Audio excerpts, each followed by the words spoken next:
and welcome to episode 8 of We Need to Talk About ... And yes, this is like a year on. This is like the anniversary special. It's the Christmas special. We've been doing this shit for a year. Can you believe it? I am the Big Daddy D, David Mabley, and I've currently got my chestnuts roasted on an open fire. And I am Luke Murphy, and it's Christmas! Ouch.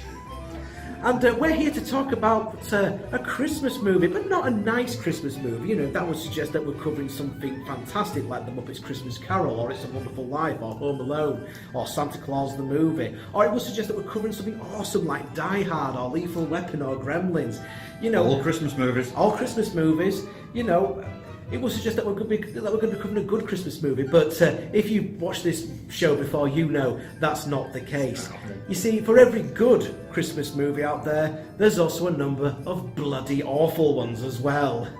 None more awful than this. Ladies and gentlemen, we are not proud to present to you. Speak for yourself, brother. There's a hint. Ladies and gentlemen, it's Santa with muscles.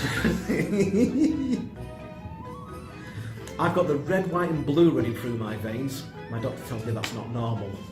He tells me it should be just red. I say he's a goddamn comic. Right then. Shall we begin? Here we go.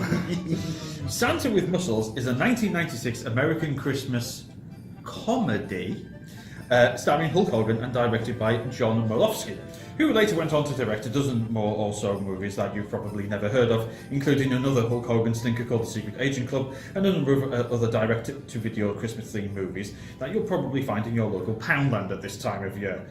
For example, Richie Rich's Christmas Wish, A Golden Christmas, We've Got Christmas Mail.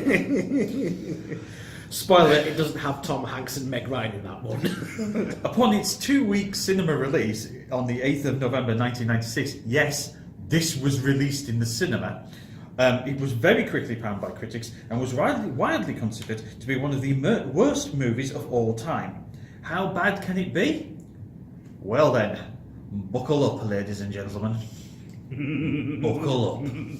In the opening scene, an annoying whiny child writes to Santa to tell him about a very bad man called Edna Frost who's trying to take the orphanage away. Somewhat disappointingly, Mr. Frost isn't an ice-based villain, but he doesn't like Christmas, apparently, as evidenced when his army of henchmen drive off with the orphanage's Christmas tree. We then see Hulk Hogan, complete with an unconvincing wig, who is dressed up in camouflage gear. As Hulk makes his way through the gardens of a huge estate, presumably to find some unspecified artifact, he is attacked by a chef, a butler, a chauffeur, and numerous gardeners, one of whom tries to attack the Hulkster with a garden trimmer. CCW, baby! But in fact, it turns out that all these people actually work for Hogan, and he has them attack him in this bizarre manner in order to help him stay in shape. Hogan is Blake Thorne, a self-made millionaire and entrepreneur who sells his own brand of bodybuilding supplements and equipment. And he complains that his face isn't big enough on the packaging. To be honest, I don't think Hogan is straying too far from character on that. Absolutely not. Blake lives by his own set of rules, and he also expects his staff to remember them and live by them. Here, rule number 105. Yes, sir. Never give an inch, especially when you can take one. Franklin 91. Never lend a hand. You might need it later. Presumably, this is the reason why he sends an orphanage a load of his protein bars and cereals that aren't selling, and then writes it off as a charity expense against his taxes.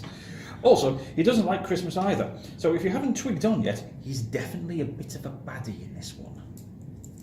One day, Blake is recklessly driving around town in a buggy playing paintball with his mates, who are on motorbikes, whilst a knockoff version of the Italian Job theme plays over the top. This draws the attention of the local police, who begin to chase him on what appears to be an incredibly sunny day. Yes, very Christmassy. The cops are headed up by Ron Howard's brother Clint Howard. He's appeared in other films before, playing a very similar law enforcement officer that usually falls foul of the main character. Clint, for some reason, thinks that Hogan and his paintballing militia are a bunch of terrorists. As you do. We have men with guns out here on 43. It must be militia or terrorists. Send everything you got. Well, Hogan and his mob, they might not be terrorists, but they're certainly not playing safe. Hogan's not wearing any eye protection at all while he's out playing paintball. Clearly he's never watched an episode of Biker Grove. Can you see? He's blind, man! While shooting a police car with some paint and making funny faces at the cops, He's then chased into a shopping mall where he jumps out of the speeding vehicle. Blake's rules 21, when in doubt, get out. Is this the point where we make a really bad and tasteless joke about Hulk Hogan teaching his son how to drive? It's best not, actually. We don't want to get sued. Right. Okay. Blake hides from the cops by sneaking into a grotto and putting on a Santa costume. He certainly makes for a convincing Santa Claus. Hogan has got the old man eyes, the crow's feet, and the deep voice. So he really does pass for jolly old Saint Nick. He's so convincing, in fact, that Clint Howard doesn't even question whether the muscular 6-foot man in a Santa Claus outfit could possibly be the same muscular 6-foot man in army gear that he was chasing after. Can't possibly be the same guy. Law enforcement in action, ladies and gentlemen. And isn't it fortunate that Blake managed to find a Santa suit that was big enough to fit his massive frame? I mean, come on, Hulk Hogan is 6 foot, 8 inches tall and weighs 300 pounds of solid muscle, Ico Pro and Hulkaroos. Oh, don't forget the vitamins. Yes.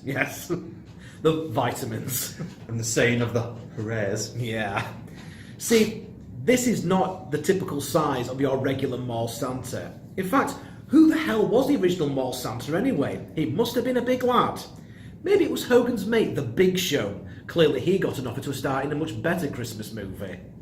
It's never established where the original mall Santa went. We know he was there, because there's his suit. And the person in charge asks the elves to go look for him with the promise that whoever finds Santa and brings him back to the grotto will get $50. But where did he go? He never turns up at any point. This is a continuity goof so obvious that it's on the IMDb page for this movie.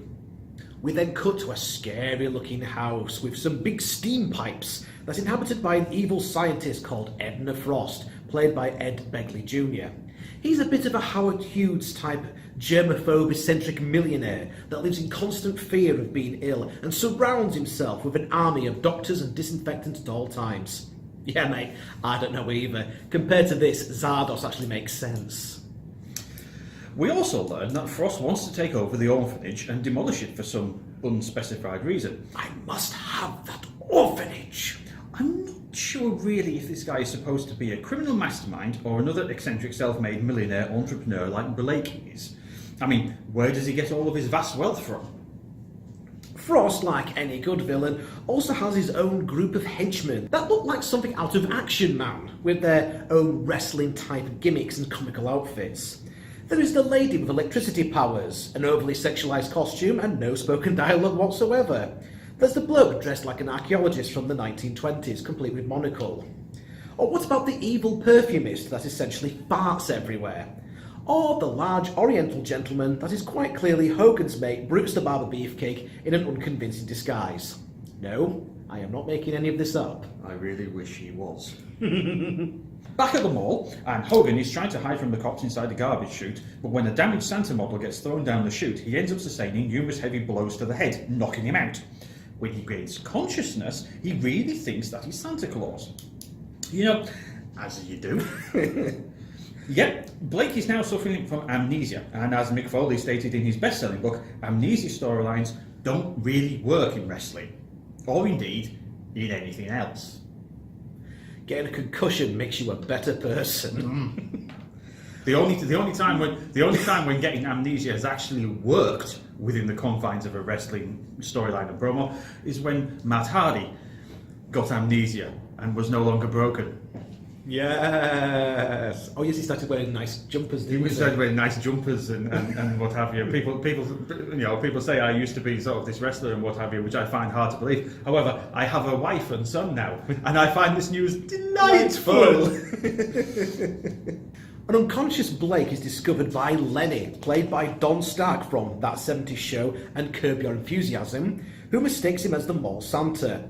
So of course he does what any good work employee would do. He nicks Blake's wallet. Upon finding a huge wodge of cash in Blake's credit card, Lenny recognises Blake as the richest man in 10 states. And so when the confused Blake wakes up and can't remember who he is, Lenny tells him that he is really Santa Claus, which dumbass Hogan falls for. Well, it could have been worse. He could have woken up and told him he was Hulk Hogan. Oh, snap! Would you like a bit of ice for that burn? Lenny keeps up the facade and becomes friends with Hogan in order to get his greedy mitts on some of his money. Kind of like Bruce the Barber Beefcake, really. And the Nasty Boys. Yeah. Things start off well when Santa Hogan sits in the chair in his grotto and the first child he speaks to is African American. That's not awkward at all. That's the thumbnail for this video right there. Just bear that in mind, if you end up watching that infamous tape of Hulk Hogan, where he talks about, he's had too much fucking dinner and he feels like a big pig and he can't get an erection, Just bear that in mind when he's talking about, that he doesn't want his daughter dating any African-American gentleman and that he uses the N-word numerous times, But plus the fact that he's actually talking about his daughter whilst trying to maintain an erection, just keep that in mind.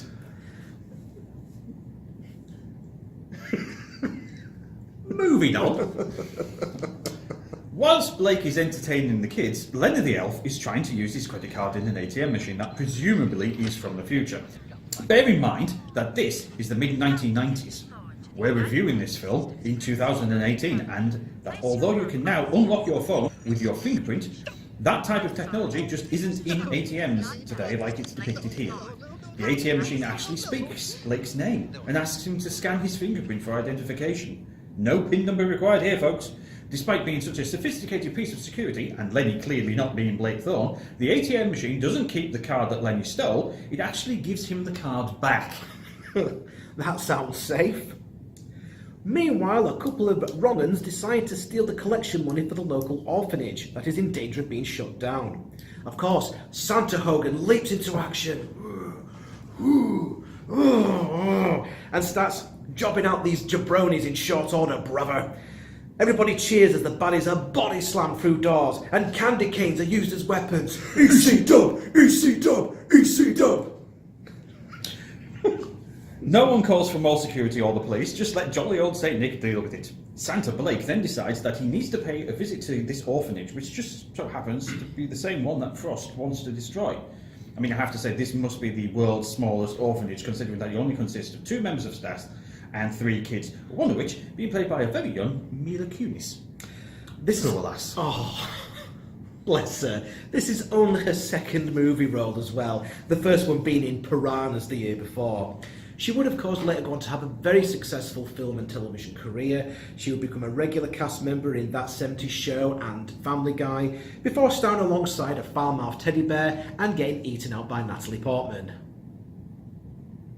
You are a terrible, terrible person. Yes. At this point, the bad guys show up in a really shitty-looking ice cream truck and try to run over the gardener, Clayton, presumably for no other reason than the fact that he's played by Garrett Morris from Saturday Night Live.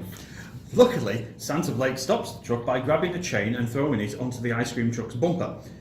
What kind of motor have they got in that thing? I mean, did they take one out of a Segway? See? Hulk Hogan's saving the life of a black man. He can't be that bad, right? Just bear that in mind if you end up watching that tape. You can see the theme going on here, can't you? Really? And he's going off on a rant about, that he's a bit racist and, everyone's a little bit racist, brother. No. Santa and Lenny are invited to dinner at the orphanage, which seems to include milk and cookies for him. It's at this point that some of Blake's old self starts to come out, as Santa worries about the amount of calories within his tasty chocolate chip treat and asks if the milk is low fat. Lenny starts to get worried as the Santa persona is being questioned. There are some cracks in that festive armour starting to come through.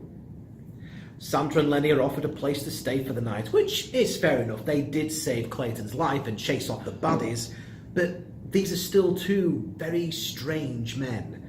One of them seems confused as to who he is or what he's even doing there, not to mention that he's ridiculously strong and he clearly has some kind of anger management problem. Why would you offer someone like that the chance to sleep in the same building as a bunch of vulnerable children? Plus, doesn't Lenny look rather dodgy? Just a little bit. In that, it's like a lamb cum rabbit onesie thing. Stay to your feckin' pyjamas. I mean, I guess people didn't know about Jimmy Savile's antics back in 1996. We cut to the following morning, and Hogan at this point has decided that he doesn't want to wear the beard in every scene. So there's a moment where he explains that he only has the beard for when making deliveries because Mrs. Claus says it tickles. I suppose it depends where he's kissing her. You are a terrible, terrible person. I'm going on the naughty list for sure. I can actually imagine Hogan using the same kind of creative control on the set of this movie as what he did when he was in World Championship Wrestling, in which he gets to sort of change bits and pieces to suit him, what he thinks is his character. I imagine this certainly wasn't the first time that Hogan would have gotten his fingers into the script and changed things. In fact, the script was changed so much that the original author actually sued the producers of this movie just to get his name removed. Actual grown-ups are still calling him Santa at this point, as Leslie, the owner of the orphanage, says that she recognises him from somewhere. Probably because Blake's face is all over a cereal box. That's the cereal box that's on the table, right in front of her. Jesus Christ. Lenny proceeds to pour this cereal all over his full English breakfast and then hides the box, saying that he's going to recycle it. It's at this point I realise that the actress that plays Leslie is Robin Curtis, best known for replacing Kirstie Alley in the role of the Vulcan Lieutenant Savick in the films Star Trek III, The Search for Spock, and Star Trek IV, The Voyage Home. She really doesn't deserve this. As Santa is chewing down on further cookies and milk, we hear the theme tune to 2001: A Space Odyssey, otherwise known as Ric Flair's entrance music. Now, the reason why this music is played is because Lenny has realised that Santa's glass of milk has now got Blake Thorne's fingerprints all over it. So he's thinking, ooh, I can get some of that money. However, in this context, it's completely weird. You're actually expecting, the nature boy to come sweeping into the room. Styling and profiling. Styling and profiling. And to cut a promo on the Santa Hulkster. That's the one thing that would improve this bloody movie. Well, you know, Santa, to be the man, woo, you gotta beat the man. Woo. I see all that line of little elves. They're all queuing up to take a ride on Space Mountain. Woo! Do you realise that Space Mountain was a euphemism for Ric Flair's cock? Face pink, yes. Yeah, yes. Just wanted to make sure, just to be on the safe side that you've just basically sort of created a new subgenre there. You know, elf flair. Elf flair. Elf on Slash flair action. fiction. It might be the oldest, baby, but it has the longest cube. You can tell it's Christmas. Serious film criticism always goes right out the window with the Christmas episode. You have the chance, Santa, to walk the aisle and to face the nature boy, Ric Flair. Woo! Get on with it. In fact, while we're on the subject, why aren't we getting any other wrestlers apart from Brutus Beefcake appearing in this film? I mean, numerous wrestlers from the WWF, now WWE, appeared in No Holds Barred, like Hogan's opponent at the start was actually Axe from Demolition. Stan Hansen appeared at one scene. Oh, look at this, we got a teeny weeder, and there's another.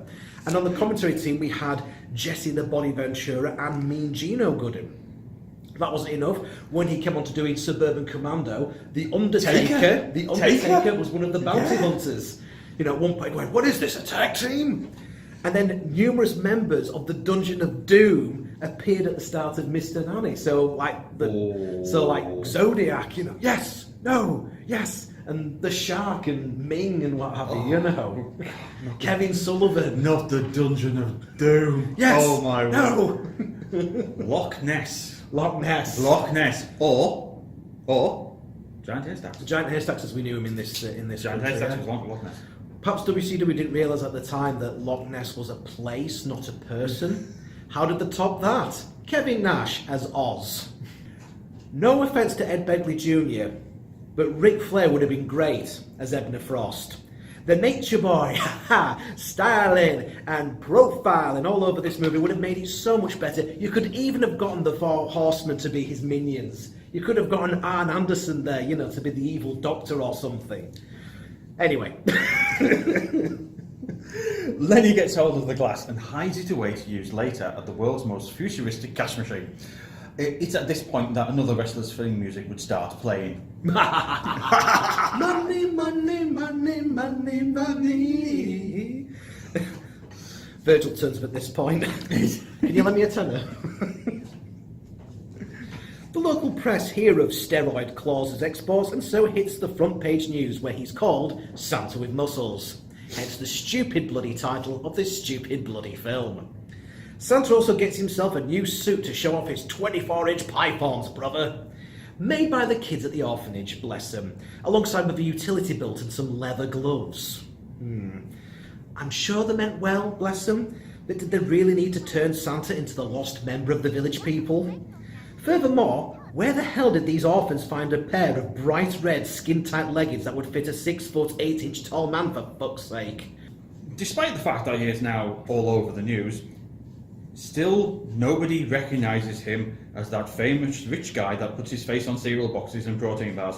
Even the cops at the start of the film didn't recognise him, and that was before he put a beard on. Meanwhile, Lenny nicks off with the glass that Santa was drinking the milk from, and he tries to scan it at the ATM machine from the future, but disaster, it needs to be the other thumb that gets scanned. Damn you, futuristic technology! The next scene's a little bit awkward. Hulk Hogan, dressed as an S&M looking kinky Santa, talking to an orphan child in a church. Doesn't sound right to me, especially when Hogan tries to awkwardly sing with the child as well. If we could take one thing away from this review, it's that Hulk Hogan should not attempt to sing. Do you wanna be in my game, my game, my game? But there's more to this orphanage than what we realised. Beneath the grounds of the orphanage is a crystal mine with magical exploding gems that blow up if you handle them too hard. Now, bear this in mind, because just dropping one of them causes it to explode. Okay? Now remember that, because it becomes important later on. Where the hell did that come from? Santa Blake begins to question who he really is, but before he can get any answers, the baddies show up again to attack the orphanage. Santa with Muscles fights off the evil doctor in a battle that leads to the bell tower of the orphanage. Now you would have thought with the size differences that the doctor would not be able to go toe-to-toe, one-on-one with the Stark-Raven Holster brother. You know, he never made Mr. Perfect look this good. Blake manages to win despite the doctor's horrific one-liners. Santa, you slay me. Oh, for the love of God. But whilst Hogan is hot-dogging and grandstanding, and over his victory, a presumably evil animatronic Santa throws him out of the bell tower. That never happened at WrestleMania, brother. Santa with Muscles ends up in the back of a rubbish truck, where he takes another bump to the head and falls unconscious. Later on, he wakes up in his own bed back at his mansion. Apparently, the guys driving the rubbish truck recognised him and took him home. So you see, the trash men were the only people, apart from Lenny, that recognises Blake. You know, even though he's meant to be the richest man in 10 states, and he has his face plastered all over a number of supplements and weightlifting equipment, yet no one recognises him, apart from Lenny the Elf and the guys that collect the bins during the week. I mean, seriously, who wrote this shit? Now it's Christmas Day, and Blake is moping around his mansion, feeling sad, as he actually remembers his time spent as Santa with Muscles, and he also remembers what an absolute egotistical prick he was at the start of the film. He's in such a sad mood, he doesn't even want to beat up his chef. Mon Dieu, I never seen the boss like this. He loves to hit me. He gets a phone call from Lenny, who tells him that Frost and his henchmen have taken over the orphanage, so Blake gathers his members of SNAF together as an army, and Hogan's heroes head back to the orphanage to save the children. Along the way, he runs into Clint Howard's police force again, and this time, they're not fucking around, as they've got a rocket launcher with them. Well, that escalated quickly. Luckily, Santa is able to steer out of the way of the missile, even though it was fired at point-blank range, and it's poor old Clint that ends up looking like Wile E. Coyote after one of his plans went wrong.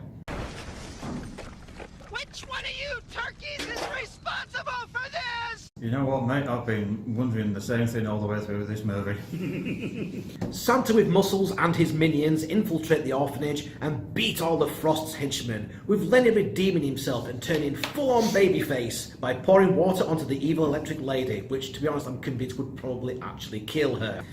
The evil perfumist is duct-taped inside his own suit, again that would probably kill him, and the evil doctor gets shoved into a freezer and put on ice. Yes, again, we're talking third-degree murder here.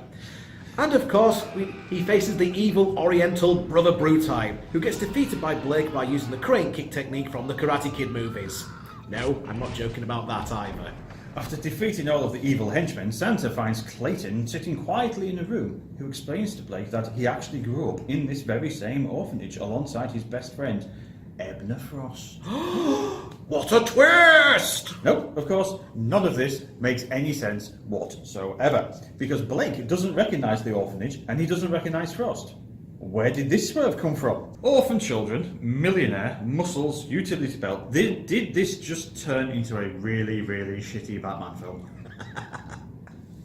I should point out, Clayton is sitting in this room, quietly, on his own, looking at photographs, whilst outside all hell's breaking loose. You know, people's fighting each other, beating the shit out of each other, throwing people into freezers, people's getting electrocuted. Meanwhile, those poor bloody orphans, right, have been turned into a workforce by Ebner Frost. He's got them down there with the little pickaxes and the hard hats. He sent them down to the mine to do some mining for crystals. I mean, it always looked like such fun in Minecraft, didn't it? But the reality is, it's child labour, Clayton, and you're just sat on your ass looking at photos, mate.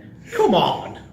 This all leads to a confrontation between Blake and Frost in the crystal mines underneath the orphanage, where Frost explains that he recognises Blake and that he hated him because Frost had nothing and Santa with muscles had everything. They then start having a lightsaber battle with the crystal shards. Yes, remember those? The ones that, you know, you could barely drop them because they then blow up. Well, the makers of this film clearly forgot about that, as Blake and Frost clatter these feckin' things together for about 10 minutes with no problems at all. Santa with muscles defeats the evil Dr. Frost, who appears to be dressed as a giant bag of crisps, but then suddenly the crystals remember, oh hang on, what's my motivation in this scene? Oh yes, we're supposed to be highly volatile and explosive crystals, aren't we? We better start blowing up, hadn't we? And indeed they do, as they start to go nuclear, with the mine collapsing around everyone. Santa and company run out to safety just as the orphanage implodes, a bit like the ending of Poltergeist. It's funny how it's just the orphanage that implodes though, isn't it? You'd have thought the entire feckin' neighbourhood would have gone down as well. But, oh no, where are the orphans going to live now? What do you think? Naturally, they all move in with Blake and live at his massive mansion. But actually, it's not just the kids. Everyone else does. This includes Clayton, who's now Santa's gardener, Lenny the elf, who's seen sunbathing. Everyone lives happily ever after, except the baddies, who have been carted off to jail, and of course because we've had to sit through this bloody film. So just bear in mind, you know, Hulk Hogan's giving the black guy a job. You know, I mean, it doesn't matter that his white mate gets to sit out on the lawn and sunbathe. You know, yeah. And he's got the black guy as his personal slave and gardener now. Yeah. You know what I mean? You know, yeah. You know, the guy who tried to steal all of his money. Yeah. Gets off scot-free and is allowed to sunbathe. Whilst the guy who reminded him, you know, who he was and where he came from, he says, yeah, you can be the gardener, mate. Oh, plus the fact, right, at the end of the film, when they're looking through the telescope and they can see the baddies, right, in jail. Yeah, it's a unisex jail. So the evil electrician lady, she's in there with all the blokes. Oh, she's in the same jail? With all the blokes, yeah. Oh, that's not right. Oh, that's not no. Right. Oh, dear me. And they're all laughing and pointing. Look at her. yeah, because that's what prison's like. Yeah. I imagine. And we all live. And then Santa takes his hat off at the end and throws it onto something. And I imagine it's trying to land on something that's supposed to be like a reindeer or something cutting a hedge. But it doesn't look like a reindeer. It's like, what is it? That looks like fucking nothing, does that? What's it supposed to be, you know? And that's the last shot in the film. Santa throwing his hat onto, well, what the fuck's that? So anyway, I think we've come to that part of the video where we say, just what? Now. One boat. we've watched some crap. We have. We have watched some crap. This is 12 months now. This is 12 months on. This is episode 8. We've done sort of 8 movie reviews. We've done a few other bits and pieces in amongst there as well. But this is quite literally the anniversary of we need to talk about ... because it was this time last year, as we said in the main review, that we got together in the bunker and reviewed Zardoz. And since then we've had an eclectic mix of movies. We have that went from different sort of, decades, different genres. 1970s post hippie generation science fiction to spoof James Bond. Spoof James Bond. 1980s sci-fi horror, 1990s superhero animation, which is absolutely fantastic stuff. We went to forgotten gems of 1980s action cinema and Godfrey Ho Ninja movies. Holy shit! What was this? Well, just to give you an idea of just how bad it is, film critic Emmanuel Levy gave the film a score of 2 out of 5. Joe Layton in Variety described Santa with Muscles as a weakling of a comedy and thought that Hogan's performance was lacking the charisma of his previous work such as Suburban Commando. In other words, he wasn't shit enough in this film for it to be funny. Again goes on, Layden panned the direction in particular, stating that working from an irredeemably bland screenplay, John Malofsky directs with all the enthusiasm of someone going through the motions to pay off a debt. Which he probably was at the time, to be honest. Very likely, to be fair. And receptions continue to be negative. It's currently listed on IMDb's bottom 100 movies, although, give the film some credit, it is listed higher than Meet the Spartans, Epic Movie and Battlefield Earth. So that just gives you an idea of just how shit those films are. It's listed as number 43 out of 50 of the worst children's films by Total Film. It was included in Virgin Media's list of worst Christmas movies ever. The film was also included on Atlantic City Weekly's list of worst holiday films, ranking 3rd behind Santa Claus Conquers the Martians and the Star Wars Holiday Special. Amazingly, you did get some big stars coming out of this, like Mila Kunis and Don Stark obviously went on to do quite well for themselves. Yes, they did. Yes, they did. Well, both of them did really, really well. If you think about that 70s show, that 70s show was really groundbreaking at the time, and he's still genuinely funny. And obviously, Mila Kunis has went on to make loads and loads of really successful stuff, and is absolutely superb. And in actual fact, I would just like to say this in the context of this movie. Dear young Mila Kunis, don't worry, it gets better. Honest. Just have a rethink about American Psycho 2. Oh, and P.S. Still do Black Swan. You're still a terrible person. When Mila Kunis was asked about the film in 2011 by GQ magazine, she said that she was too young to fully understand the importance of working with Hulk Hogan. She just thought there was this huge man. Funnily enough, the interview in question is her talking about American Psycho 2, in which she co-starred with William Shatner. Yes, that is something that happened. All hail the Shatner. All hail the Shatner. So, the thing is, right. So Mila Kunis has acted she's acted alongside Larry David, yes, William Shatner, yes, and Hulk Hogan. That's quite a resume. Bloody brilliant. Ladies and gentlemen, that's a career. I'll tell you something though. If nobody's ever heard of this movie, and to be fair, lots of people probably have never heard of this movie, you are so lucky. You are so lucky, because this film is bad. I mean, really bad. If you think that our description of this movie makes it bad, it's 100 times worse than that. Now, I am not the greatest fan of Christmas movies, to be fair. When a Christmas movie is done right, you get classics like It's a Wonderful Life, you get classics like Home Alone. You get Miracle on 34th Street. I personally prefer the Dickie Attenborough version. Oh yeah, both versions. What was the first original version? 1940 or something like that? I think it's something not like bad. that, yes. It's not bad. You're Natalie Wood and some of the other was in there. Natalie Wood played the girl. But personally, for me, Dickie. Gotta be Dickie. Got to be Dickie Attenborough. Yeah, And he uses sign language at one point. Yes, Dickie Attenborough feels. And you know, and obviously this is not missing out the ultimate Christmas movie ever, Die Hard. It is a Christmas movie. It's a Christmas movie. If you think it's not a Christmas movie, you're wrong. I can prove it with science. Yeah. Also, Lethal Weapon and Gremlins. Yes. Now, however, when you want to churn them out for a quick buck, you get this and probably anything that's actually playing on Channel 5 at this moment in time as well, because they seem to be doing a Christmas movie every day. Believe me, I know this because my wife has been watching.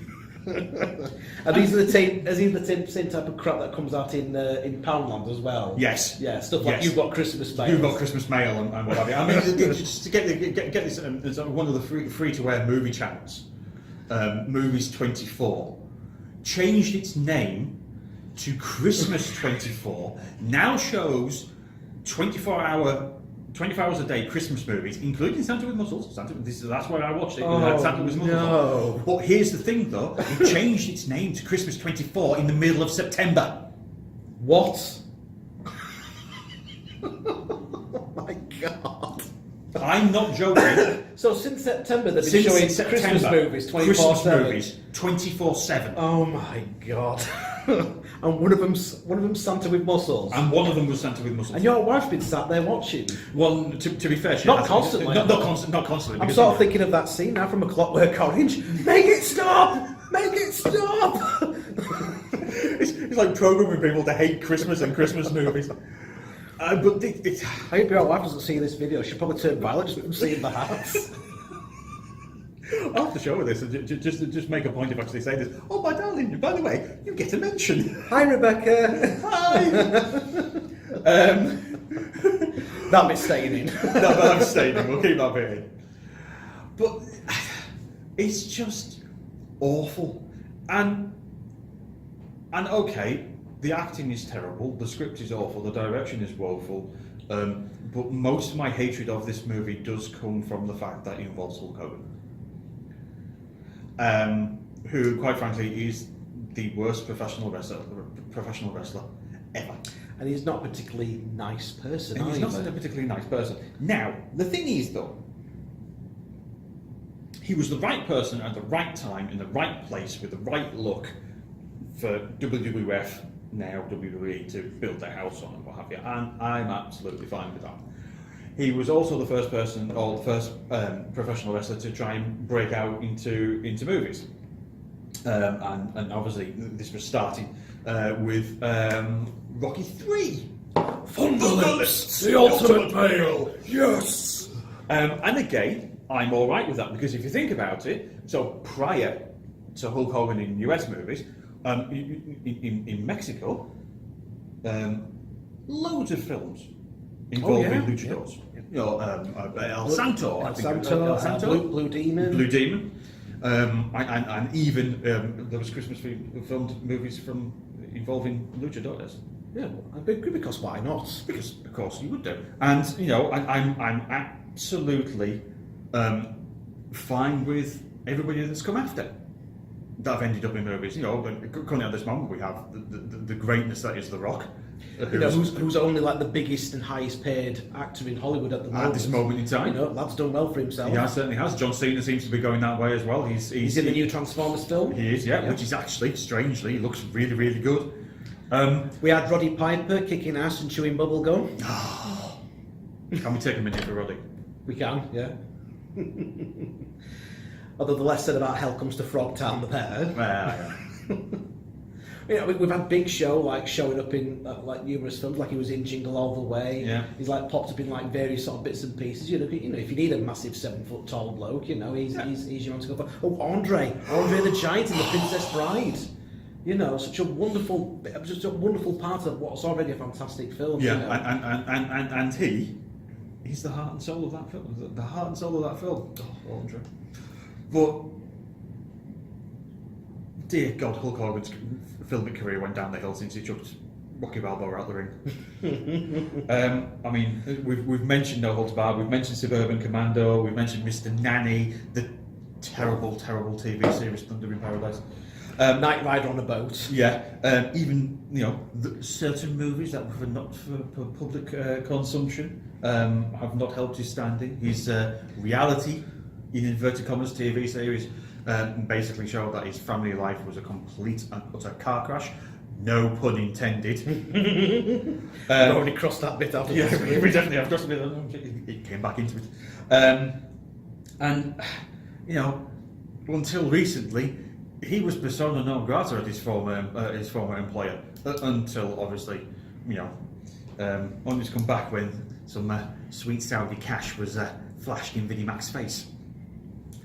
Just ignore the fact that a journalist has recently died in the embassy. Let's WWE some more money. Yeah, WWE Sweet Saudi Cash 2. Still no girls allowed.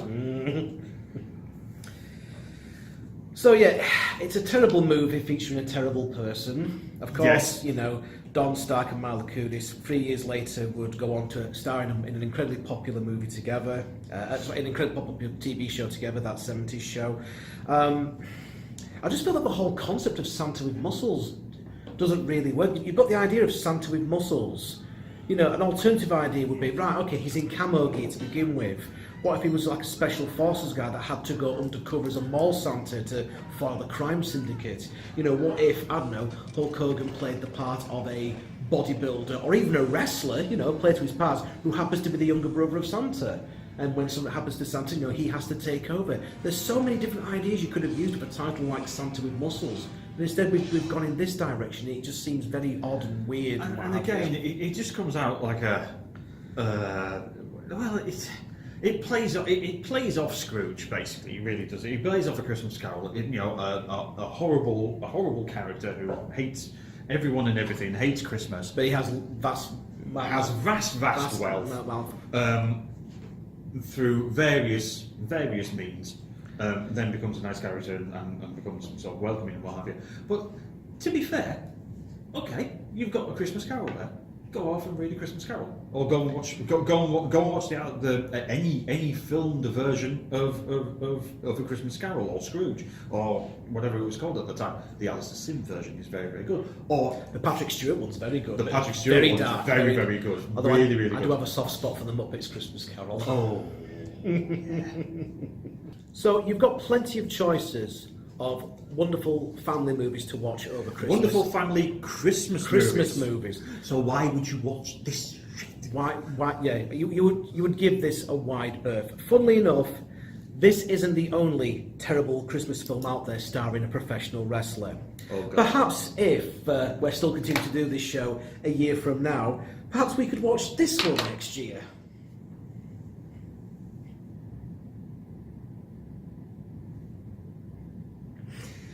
Pub? Yes. You look beautiful today, little girl. What can Santa get you for Christmas? One of those. Oh, golf ball. No. Pocket knife. No. Electric razor. Smile. We're back outside Thor's. Indeed we are. Outside Thor's TV. We went al fresco. It's Christmas time, it's to be expected. So, on a previous episode of We Need to Talk About ... we said on the Godfrey Ho episode that the Ninja Squad was the worst film we've ever covered. Yeah. And I think now we can say that Santa with Muscles is the worst. film we've ever covered.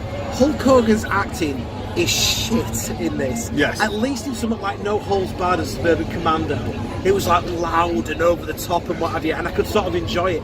But here, he speaks rather... He's too low-key. He's too low-key, he's too quiet. He's trying to act. Acting. And it's like, you're not. You're absolutely not. And if anybody's ever seen a Hulk Hogan wrestling match through all of the many years that he's been active, we all know that Hulk Hogan doesn't sell in any way, shape or form. Well, this certainly didn't sell anything, did it? And this film didn't sell anything. Nobody went to go and see it. I mean, the budget on this was it was low budget. I think it was about a few million or something like that. But he only ever made around about $200,000 US in receipts. And it was quickly pulled. Oh, very quickly. And what I don't get is it's 1996. Yes. It's the same year that Hulk Hogan turns heel and becomes part of the NWO. Yeah. You don't need to appeal to the little kids anymore. He could have done something that was like more serious and probably a bit more violent and what have you, you know. But he still chose to go down the family-friendly route. And it comes across as embarrassing. You can just imagine that basically the heel turn, the very, very famous heel turn, the NWO, the formation of the NWO, the creation of the Hollywood Hogan persona. The creation of the Hollywood Hogan persona was based on a movie like this. Yeah, that's it. Maybe the film came out before the NWO, so when they spilled the tank so badly, he realised that he had to turn heel. Shortly afterwards, Stone Cold Steve Austin delivered his promo at King of the Ring. Right, there we go. If it hadn't been for Santa with Muscles, the Attitude Era wouldn't have happened. There we go. That's a bold statement, David. That's how important this film is. So because of that, I'm going to give it a thumbs up. That's a bold statement, David. It's a bold statement. I've had a few pints, what can I say? It's a bit of a stretch. To be fair, just a tad. Just a tad. I mean, to be fair, you make, the Christmas episode we usually make bold statements. I mean, last year we accused John Borman of being a smackhead. Yeah, that's true, and I do apologise for that. We still do. You are a lovely person, as Luke said in that episode. Please go back to our grovelling 12 months ago. But we had more beer then. We did. 12 months on, we're slightly more responsible. No, very, very marginally, slightly more responsible. Now, I'm only joking, thumbs down, this is shite. I'm sorry, and I don't usually break out the F-bomb in these videos because I don't want my wife... You're very conservative, you're very, very polite, I find. You do try your best not to swear in these videos. I do. I think because you're terrified that your dad might watch this. Yeah, pretty much, yeah. No, my dad's fine. He'll just look at me and go, it's my mum. Yeah, I'm scared of my mum. I'm still scared of my mum. I'm 40 years old and I'm still scared of my mum. Lovely woman that she is, who I love greatly. But yeah, dear God in heaven, down. But no, seriously, in all aspects, Santa with Muscles is complete and utter shit. Avoid it like the plague unless you really have a serious penchant for crappy movies, or if you have if you do a podcast or a YouTube channel and you want really like Hulk Hogan. Or you really like Hulk Hogan, in which case, what is wrong with you? Exactly. Right. I think that's everything that we need to say on this, to be fair. I don't think we can say any more. Well, can I just say... On the film. We have done this for a year. We have done this for a year. It's been an absolute pleasure. It's been an absolute and joy, long may it continue. Oh, we have plans. We have plans for other episodes in the pipeline. More films. More other stuff, just sort of more public information films. Yeah, maybe the odd left of centre type of thing. Maybe a TV programme around here and something like that. I'm currently going through one myself. This has been an absolute joy. This, basically, 12 months ago, or more than 12 months ago, was just a couple of guys who worked together and get on really, really well, deciding, have you ever heard about this film? And it was literally about 3 or 4 months of this guy bugging this guy saying, do you want to do this on camera? And I'm like, no. And then we decided to do it on Christmas. We did. And look what's happened from there. And look what's happened now. Some people out there will probably think we should have left well enough alone. We shouldn't have even done episode 1. No, episode 1 was coming down from the trees was a mistake. Yes. Episode 1 was a mistake. Coming out of the oceans was probably a mistake. Yeah. But it's been running through the bar shouting, it's all a lie, it's all a lie, Zardos. Mistake. But to be fair, this has been wonderful. I think it's given us, a kind of like a vent. We're able to vent our crazy family. Yeah. And it's been absolutely superb. So yeah, it is 12 months on. The first one was at Christmas. This one's at Christmas. Beer is involved. Oh shit. That's going down quite quickly. God, man. I think I may be a borderline alcoholic. I think it's functional. Functional alcoholism. Functional alcoholism is absolutely fine as long as you can do your work, look after your children and your wife, and have a beer and do a podcast. And I have children. Oh fuck. yes, apparently you do. Nathaniel, do your homework. Busted. Yeah, I've just had a very angry text message, stroke voicemail message off your teacher. Get your fucking homework done. Please keep this one in. You little bollocks. Yeah, keep this in. Right. Yeah. Well, let me take this opportunity, Luke, to wish you a very Merry Christmas. Very Merry Christmas. And a Happy New Year. And a Happy New Year. And the same goes to everyone that's taken the time to watch our videos, that has subscribed to the videos, that has commented on our videos. We really do appreciate it. And we've had a number of fan requests as well to cover other films. We are going to cover those at some point in the new year as well. That will happen. So, until next time, links here, probably. Follow us on Facebook, follow us on Twitter, subscribe to the channel, share this video with your friends. Don't go and see Santa with Muscles, just don't go see Santa with Muscles, just watch this. Just watch our video. And then you're sorted. And a very Merry Christmas to you and a Happy New Year, and we will see you in the new year. In 2019. My word, where did that happen? Where did that happen? Goodbye everybody, and All thank you for watching. Cheers.